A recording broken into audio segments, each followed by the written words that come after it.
Unscripted with Jed Snyder. I'm your host, Brad Oldhouse, and we are back. This guy especially back from St. Louis. We're talking off camera about travel snafus and whatnot. Sounded like everybody had pretty much an adventure coming back from St. Louis. Made home safe. Let's just leave it at that. Everyone made home safe. Everyone was good. So that's all that matters. That's it. Let's go ahead and put a bow on the 25-26 season. Jed, how'd it go in St. Louis, and parting thoughts for the season? Obviously it was a disappointment. You know what I mean? I mean, not to take anything away from the players and everything that we went through, but it was still a really successful weekend, and at the end we did get our 5th division championship. So, you know, it wasn't like it was bad or good or anything like that. I mean, obviously we, as an organization, we want to go and win, but you know, sometimes it's just not in the cards. But happy with the effort of everybody, happy with our team in general, based on all the adversity they had to deal with all year, whether it's injuries, buses, whatever. I mean, just tick a box. I think we hit everything. So, yeah, I mean, at the end, I think it was very, very successful, and I'm really proud of our guys, and I'm really proud of the effort, especially through all the adversity they had to battle through. 100%. And, you know, of course, shout out to Granite City on their 5th championship. That's pretty cool. I didn't have Granite winning that game. I had the Drillers winning that game. I did too. But you watched the game at all, or? No, I didn't. I'm not in it. Nah. What the fuck do I care? 100%, dude. Yeah. I looked at the scores every now and again, but I was like, what the fuck do I need to watch this game for? But expectations going into next year, obviously, you know, and it's still early. There's exit interviews going on right now, and you know, what's your sense of the boys? You know, are most of them wanting to come back? You know, what is that looking like? I think our 06 group, our guys coming back, I think they all want to. Mm-hmm. I mean, it's that taste, right? Once they get a taste of it and they leave with the bitterness of it, you know, some of those 06 guys, that's 2 years in a row that they haven't won at Nationals. So, you know, I'm sure that they've got some bitterness, and I'm sure that they want to go back and solidify their legacies as Bighorns. You know, it'll be an interesting year coming up, especially with that. We talked about that null bomb that they dropped about, you know, the only certified USA hockey stuff, and if you want to play in the null and that sort of thing, and you know, I think that's just gonna make the league, the NA3 as a whole, better. You know, I think it's going to make us as a division better. I just think it's going to make everything that we're trying to do better, and we're going to have players aren't going to, like, if their path is a North American League, if their path is USHL, then it starts the NA3, which is really, really exciting. Mm-hmm. So I think there's a lot of expectations with our group coming back, and the guys that we got coming in. But I think that as a whole, man, it's just going to be exciting for our league to see where it goes all the way through, you know. One thing I do want to comment on, though, is, you know, that Southeast division all year was like everybody was talking about, like, how, you know, and it's a work in progress, right? I'm not talking bad about it, but the teams were just developing and they were trying, and it really wasn't as competition level for the Drillers as that they needed. You know what I mean? Like you'd see. So to see how far they made it, and to see, like, that they came in prepared to play at Nationals based on the fact that they had zero competition all year. You know, my hat's off to Chris and Danny and those guys down there. That was pretty cool. For sure.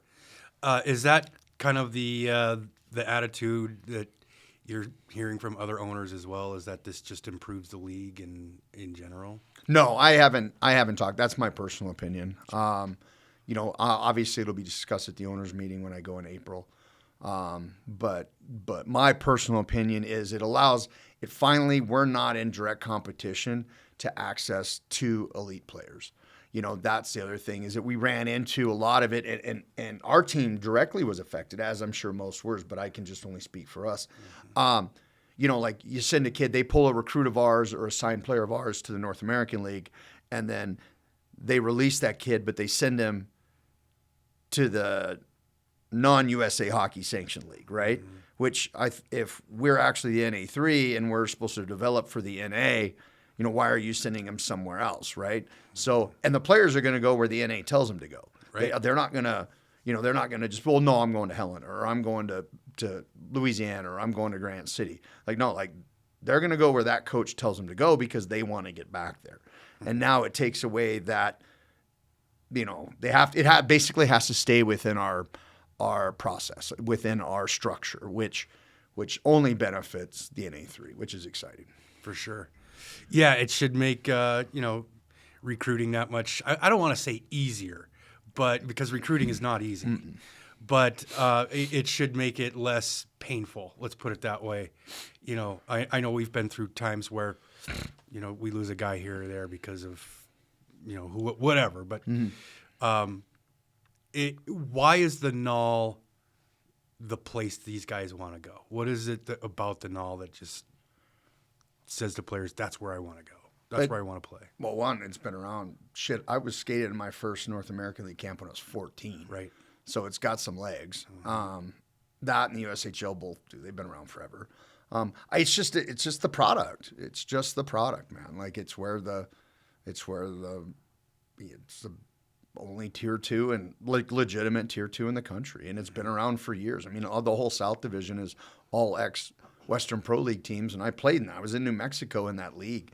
So like Corpus Christi Rays was a pro team that became a Null team, and all these franchises go. You'll see their buses that they used to travel in back in the 90s and shit, in Minnesota and stuff. The same buses, and they're all pro buses. So it's I don't know. I don't know where that came from. I don't know what it is. I just know that it is the premier tier 2, and they send a lot of guys to college, and the NCDC tried to create their own shit, but really at the end they're 2.5ers. They're not tier 3, and they're not tier 2 players. They're 2.5ers. But those guys still want to go play in North American League. I mean, that is the goal, or the USHL. That is the goal, So I don't know. It's pretty exciting. I think it's going to just ramp everything up, and it's a nice culmination to when they launched it. When they launched it on the, while we're nationals. I don't want to say timing's everything, but timing's everything. I think timing is everything, and that's probably the perfect time to do it, right? You got scouts in the building. Obviously, there's a ton of Null. Well, the Null Combine's happening at the exact same time the Fraser Cup is happening. So you got almost everybody under one roof right now at this point anyway, between teams and ownerships or scouts or coaches or whatever. Yeah. So why not? That makes sense to just launch it there. Agreed. So yeah, there we go. That's the season, and maybe we'll check in once or twice this summer and ask you how things are going. And yeah, we're excited. I mean, we got exposure camp the 19th of June, so that'll be good coming back and seeing everybody and seeing what we get. I know Damon and Mike have just been crushing it, so already. So I think we're getting close to being full already with it. Jeez. So we're in a good spot, man. Like Helen is what it is. Like I said, the brand is what it is. The fans and the community are what they are.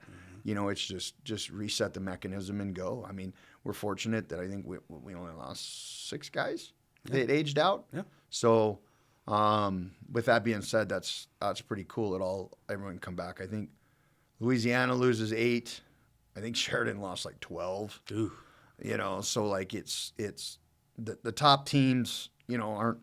Some are recycling pretty heavy, which is challenging, and others aren't. So hopefully the guys that we got coming in can fill some spots and obviously upgrade and then see where we go.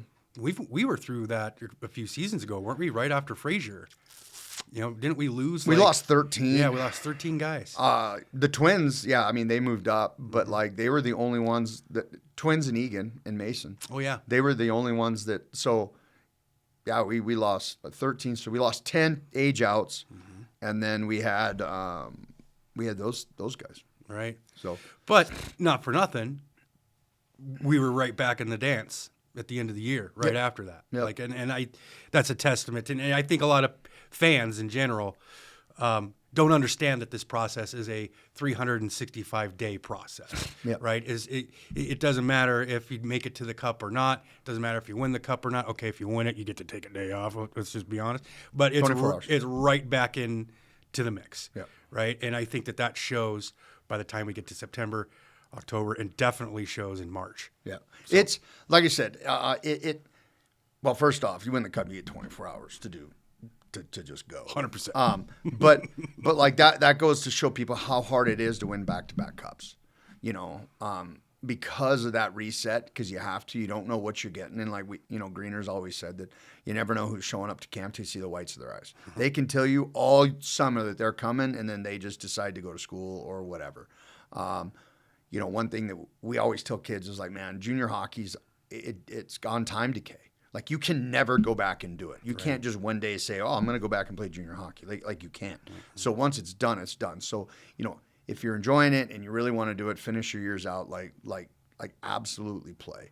But like to go back and every year for the last 5 years be able to, well, I shouldn't say every year, but for the last 5 years to win a division championship is a feat on its own. And to go to the Nationals for 5 years in a row is a feat on its own. With the turnarounds and the cycles of players that come through, just to do that out of here is pretty exciting and pretty cool and a tough feat. And then you throw in, okay, then you win it, and then it's like, holy shit, like now you got to try and go back to back. And I think the last time it's gone back to back was 2012 or 14 or something. I believe it was like the Silver Cup or some shit at that time. It wasn't even the Fraser Cup. Right. So, it's been 10 years since somebody's done that. And in the last 5 years, it's been Granite's won it twice, Rochester's won it once, Louisiana won it once, and us won it once. Mm-hmm. So like that's it's the same teams that are in, so I don't know. We'll see. I mean, I'm excited every year. It's obviously a breath and a little bit of a stress relief once the season's over. We can kind of a different part of the business shifts into gear as opposed to what we've been dealing with for 7-8 months. It's just a kind of a different dynamic of the business. And yeah, it's off and running. That's awesome. Speaking of business, a conversation you and I had a long time ago, I kind of want to bring some of that up because, I used to follow a guy, but actually I still do follow a guy named Gary Vaynerchuk. Yep. I don't know. Gary V. Yep, Gary V.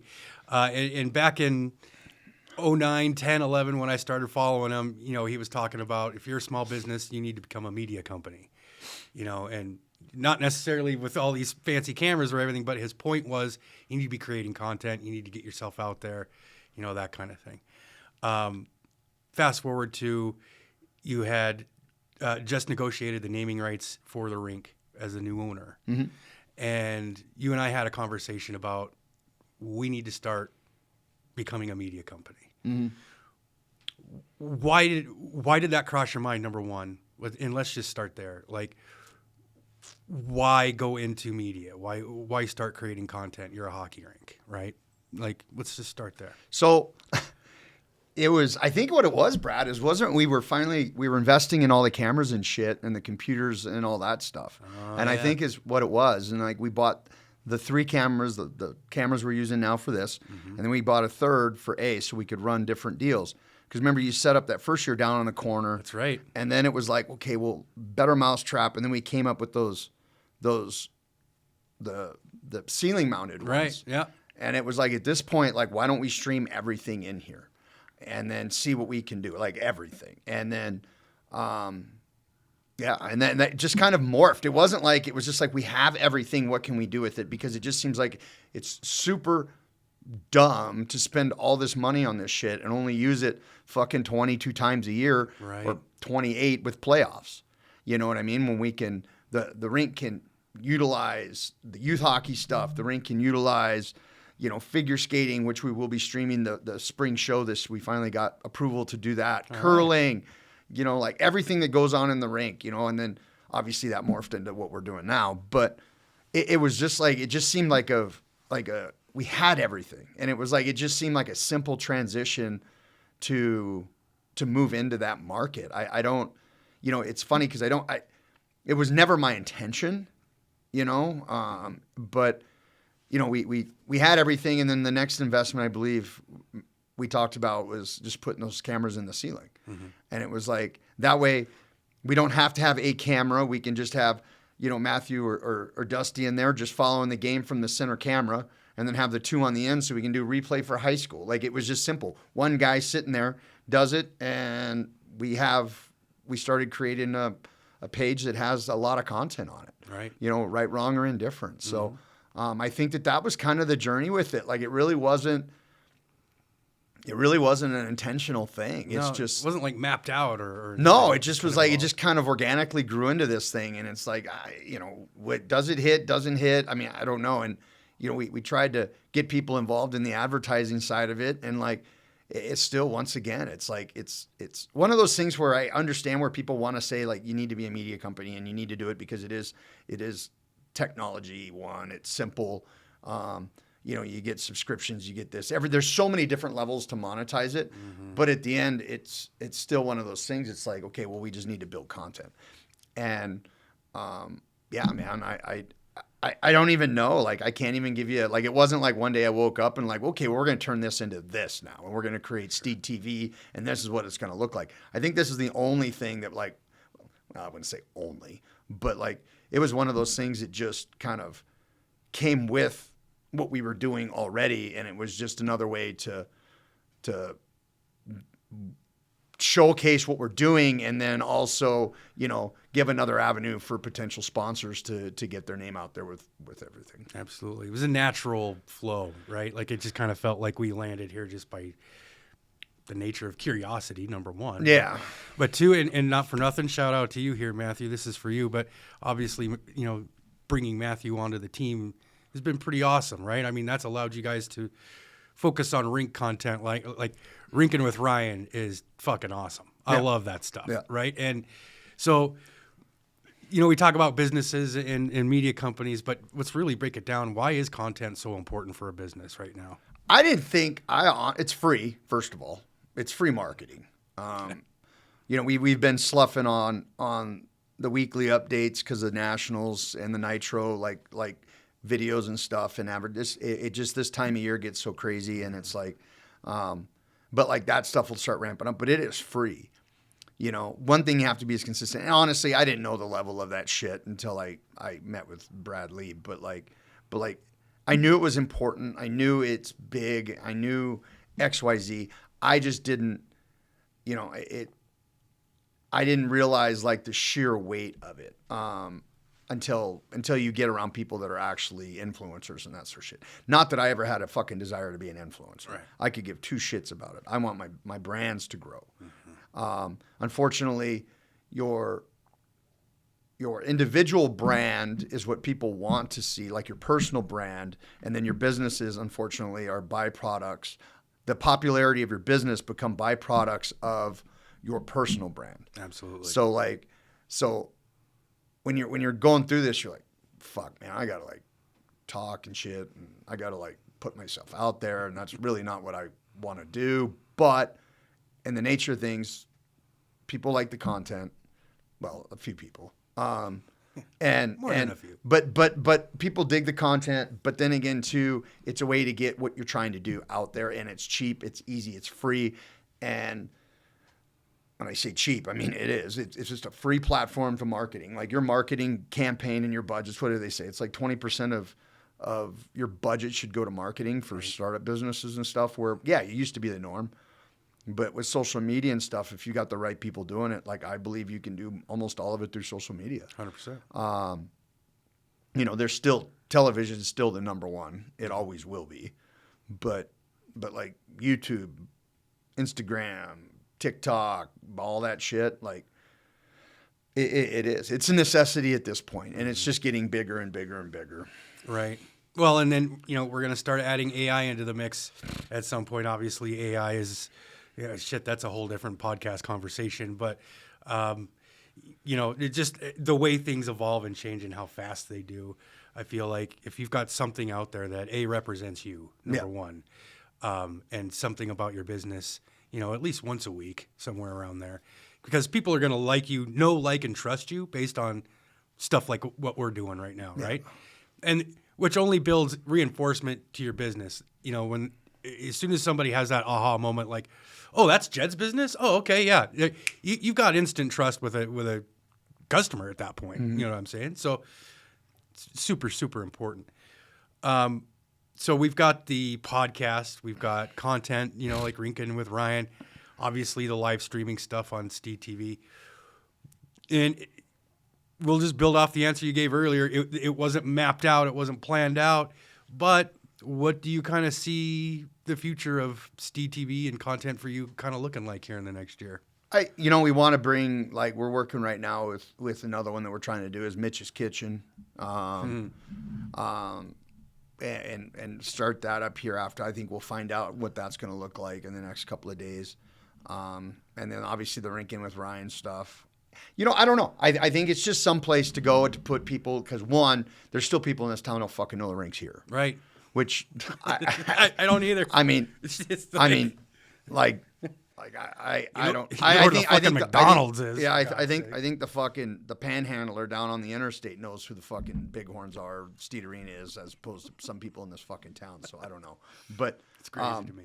But like, I think the big thing, man, is just put everything on more of a national level. Like, Jasmine does such an amazing job with the Bighorns page and the Bighorns Instagram. Like, but that's, once again though, that's where it is, and it's got international recognition. SteedTV, we just want to make sure and just put it out there that we're here, we're present. And I think also too is that what's really important is a level of, I don't know if humanization's a word, but we're going to use it. Love it. Of myself and the people that are at the rink, because so many years nobody knew who owned the fucking place. So many years it was closed off to, it was its own little thing that nobody really knew was here. It was just a big red building on the hill. What is that? Understand that we do offer public stuff, and we're really putting our schedules out there for people to come in and enjoy the ice. And honestly, I think that that's the biggest thing for the rink side of it. And as far as the SteedTV stuff, just produce shit that people want to watch. I think if people see that, like, I don't even really know. I think it's just more so we're just kind of just throwing cool stuff up there, whether it is people dig it or not, just to keep going and see if something hits, if something doesn't. Still, at the end of the day, SteedTV's broadcasted out of Steed Arena, and it all filters back to that marketing ploy. What's Steed Arena? Well, it's fucking ice rinks where the Bighorns play, and we got hockey, we got curling, figure skating, public skates, stick and pucks, like all the shit that we're trying to get going. And it's like draw more attention to all of our ice users and everybody that uses the facility. 100%. It's funny, while you were giving that answer, Jed, I was remembering back to my super early years at the rink when Stan was managing it, and we'd have that conversation, right? Like, Stan would be like, how come people don't know where we are? This is ridiculous. Like, how do they not know where we? What we're gonna do? We're gonna put up big lights, big blue lights up on top, and we're just gonna move them like this. People will see them for miles and miles. And I'm like, yeah, that's a great idea, Stan. Let's go ahead and ask Oren for the money to do that. Let's see how far we get. But man, who are you going to pay to hold spotlights? 100%, dude. Yeah, they just move back and forth like this. It's not a big deal. Anyway, shout out to Stan. Fucking love you, buddy. So yeah, man, that's a cool conversation, and I think that it's what we have right here. It's unique, and it feels authentic, right? Like, obviously, we're not in like personal ego. I'd love to have like this awesome set like you saw at Bradley's, right? Do you need it? No, you don't. And what you can do, even if you don't have stuff like this, is, man, these things are powerful. Yep. Right? Like, in fact, my iPhone outperforms my $10,000 handheld camera 90% of the time now. So we have no excuse as business owners to not be doing something, right? And it doesn't have to look super polished. It just has to be real, and you just have to be you. Just authentic to who you are and what you're trying to do. I think people are just afraid of it. So, and you get to my age, our age, whatever it is, like, that's not what we grew up with. No, you know what I mean? Not at all. Like, flip phones came in late 90s, you know what I mean? Like early 2000s. So like at the end, like, you have to get uncomfortable with it a little bit, and you have to throw yourself out there and be vulnerable, be open to criticism and stuff, even though at the end of the day, man, the only difference with criticism is now at least you know about it, where before people were still talking fucking shit, so it doesn't matter. It's just noise. But in the grand scheme of things, like you said, I think if you have a message, and I don't know so much if it's about a story. I've been in talks with a couple of different groups that want me to come on different podcasts and stuff, and they're talking about the story, and it's like, man, like, I get it, like, my story's kind of unique in some avenues, I guess, on my path of where I got here. But really, at the end, I think that what are you trying to do with it? You know, if you're just going to go and talk about yourself, unless you can spin a story off it or a learning point off of it, if you're just going to go talk about yourself, then, you know, I think that really what you need to do with it is focus on what what your purpose is. Like, I think just going on to talk for the sake of talking is kind of, I don't know. I think it's a waste of time. Unfortunately, people dig that shit too. People just dig everything. You know what I mean? Yeah. But like, from somebody that's our age is trying to get into it, you know, don't feel that you have to go in and just like create something just to talk. Like, create something with a purpose driven like this. Like, you and I started this. Yeah, it's to talk hockey. It's to talk certain things. It's to talk Steed Arena. It's to talk, you know, kind of how this whole thing has evolved and where we're going with it. So there is a purpose to it. And I think delivering a message within your purpose is the key to it all. But don't feel you have to force it to be totally, to like, I don't know, to not have a point at all when you're talking on social media. Right. And I think that's something our age group looks at is like, well, I got nothing to talk about. And it's like, okay, cool. You actually probably do if you got a business. But on the flip side, just come up with a plan to talk about your business, like, and talk about what you want to do with it. You don't have to go into your self story or no story, right? You know? So I think that's the biggest thing is it people, the older they are, the more uncomfortable they are with it. And it's like, I think that if they looked at it from a point of view of like, I'm promoting my business, it'll organically grow into a story. It'll organically grow into, you know, other add-ons, kind of like what we've done. Like, it just add-ons of different topics that are actually cool. Yeah. Sometimes, or not. I mean, 100%. Whatever. But I think that's the biggest hang up with people in regarding to social media and how we did it. But like I said, we had no intentions of this shit. Right. This is just, it just evolved. It did. But to the point that you just made, I mean, even, you know, if you're a business owner listening to this right now, I'm just going to use Ryan as an example. He's a recognizable face in the rink, right? Big time. Kind of hard to miss Ryan, big right? Time. With that big hair and that big personality. Big time. And, you know, making his own, you know, giving him his own platform so he can make content with you guys that's branded. It lets people get to know Ryan, even if they've not actually gotten to go up and shake his hand, when they are at the games, when they are at the rink for public skate or for a figure skating show or whatever, and they see him walking around. Now they're like, oh yeah, I know who that guy is. I've seen that, the way he changes the Zamboni blade or measures the ice, right? Like, that's the type of brand reinforcement that we're really talking about. So yeah, maybe you don't want to be on camera, that's fine. But is there somebody in your business that could probably benefit from, you know, a little bit of technology time? You know what I'm saying? But the funniest thing is like, you look at, like, people look at the Zamboni, but they don't know about the Zamboni. Absolutely. And you think something like so trivial like that would go, but if you look at like TikTok and all the videos, there's all these, wow, I didn't know that. And it's like, people stared at that Zamboni how many times going around, times. Right? Yep. Fuck, they sing the Zamboni song and wave it, Phil, and whatever. But like changing the blade, edging the ice. Like, there's so much that goes into this. It's just not an ice rink. Like, it just doesn't pop up one day. And it's like, what goes into it's pretty cool. I think Matthew put a delayed, you still got that delayed video on SteedTV about the ice going in, right? Mm-hmm. Yeah. So like, they can go and they can check that process out on SteedTV. And the rinking with Ryan stuff, I mean, let's face it, Ryan's a huge personality. He's happy. He's bubbly. He loves what he's doing. I mean, he's the only guy I know who has Zamboni slippers that he wears around his house.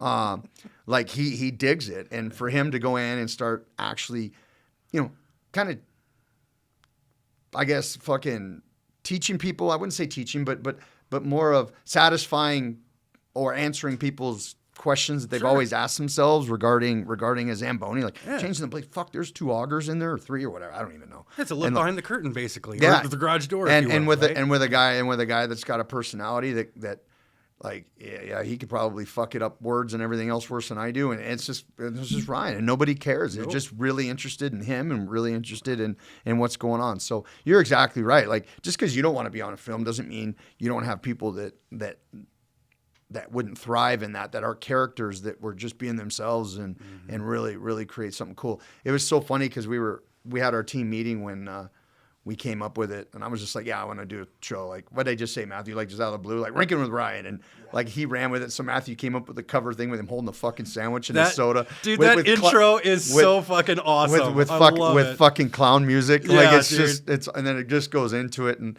I haven't seen him, but I assume he's getting better and stuff. And then, and then he's got his little sidekick Mitch with him every now and then, which is like a little mini Ryan. Mm-hmm. They kind of look the same and hair and shit, just one shorter than the other.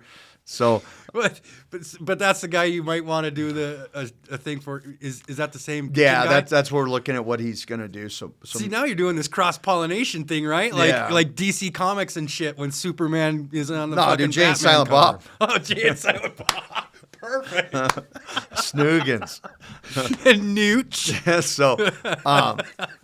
So yeah, like I said, it's one of those things. You just got to kind of like lower your guard and have some fun with it. But you're exactly right. Just because you're a business owner, you don't like to do it. I'm sure there's somebody in your office shop or whatever that'll just take it and run with it. And especially if they're younger, because they're comfortable with it. They're always on it. They've been on it. You know what I mean? Like, so it was never intended to get where it's going, or where it's at this point, and there's no idea where it's going. Sure.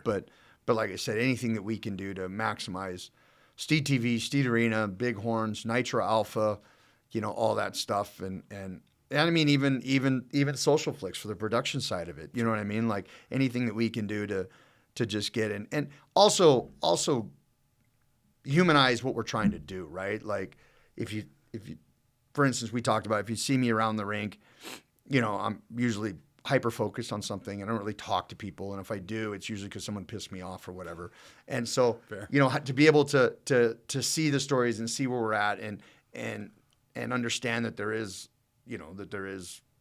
a level of humility here and all that stuff. I mean, it's the same thing for bringing Greener on. People know less about Greener.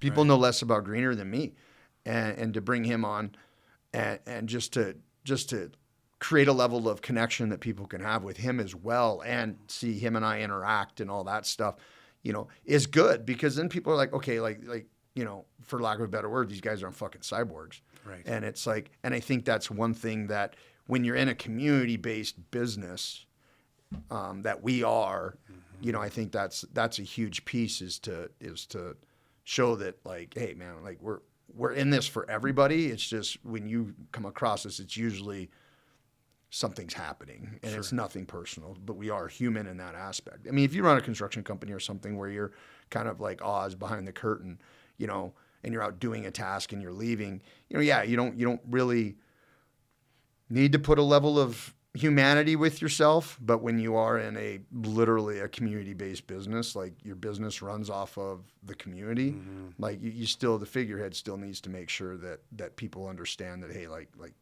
we're all in this together. It's just, at certain times when you probably do come across that individual, there's a lot going on. 100%. Well, that was an awesome conversation. I don't have an Ask Jed. Come on, guys. I need questions. You've been watching the show now for 12 episodes, 12 weeks now. Like, I know you've got questions for the man. Send them to me. I'll make sure to ask them. If you want to remain anonymous, that's fine too, because we've had that a couple times, which is totally fine. No. But any parting words for episode 12? No, just no. I mean, it was the Zoom call one was a little odd. Yeah, that was the first for that. Yeah, my dark, dingy hotel room. But no, I think that everyone got back safe. Nationals were good, and we're just plugging on. We will be streaming on SteedTV the spring show, the figure skating spring. So if you're not around, you can check into that. I think when is that, Matthew? Into May? End of April. Into April. So that'll be on SteedTV. You'll be plugging it. And then Wyatt Winfield this weekend, baby. That's right. The Wyatt Winfield. The Wyatt Winfield. So let that shit show commence.